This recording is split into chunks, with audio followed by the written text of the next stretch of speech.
And we are now joined by On3's Director of Recruiting, Chad Simmons, to break down the commitment of four-star safety out of Tallahassee, Florida, Makari Vickers, committing to Oklahoma. Chad, what went into this commitment? Why did Oklahoma win out in the end for Makari?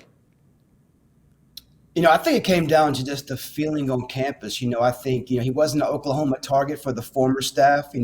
Venables came in with the new staff, offered him pretty quickly. I think it was in January, became a big target for Oklahoma. They got him on campus a handful of times between spring and summer visits. And I think it came down to just him feeling most comfortable with that coaching staff, the culture there in Norman, and just the overall feeling he had around the players, the staff, and in that city and on campus. Now, this is the fourth commit from the state of Florida for the Sooners. Are the Sooners starting to target the Sunshine State? Is there any truth to that potentially? If they're smart, they will. Obviously, the state of Florida is loaded with talent and athletes like Vickers. You want to play amongst the best. They're coming, obviously, to play in the SEC in a couple of years. You want to recruit against, teams like Alabama, Georgia, LSU, of course, Florida, that play in that conference. And they go into Florida on a regular basis to get top players. So I don't think it's just a coincidence. I think, obviously, Venables, Todd Bates, Miguel Chavis, Jay Valai, they coached on Clemson, Alabama, which recruited Florida extremely hard and had some success there. And that's starting to carry over now at Oklahoma. And he took 6 unofficials to Florida State, obviously being in the backyard for the Seminoles. How close was it between Florida State being after him, Alabama being after him? Because Oklahoma, he took less unofficial visits there. Was it close in the end for Makari Vickers?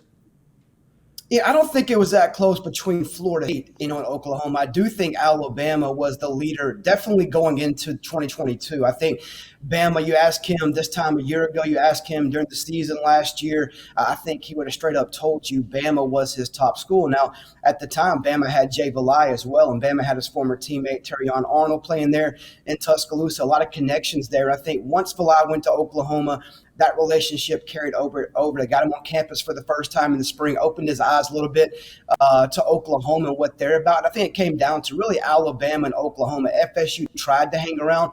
Michigan was in the final. They got an official because they were in the final 3 as well. But in the end, I think he picked Oklahoma over Alabama.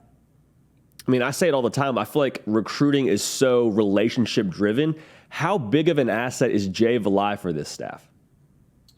Oh, he's big. Obviously he's been around and obviously coming from Alabama speaks volumes. Kids recognize that. He came from Nick Saban's staff, and that alone grabs their attention. He's good also at people skills. Guys like him, parents like him, coaches right by. He's easy to work with, a good personality. So he gets it. He understands the communication part. He relates to these young student athletes, and Valai's been a big asset and a very good early hire for Brent Venables.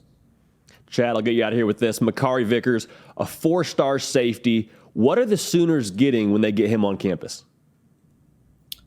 They're getting that dog, man. He's a tough kid. I watched him play early in his career in high school, covering his former teammate I spoke of, Terrion Arnold. And he's a guy that can line up truly anywhere, from special teams as a return guy to wide receiver to free safety, boundary corner.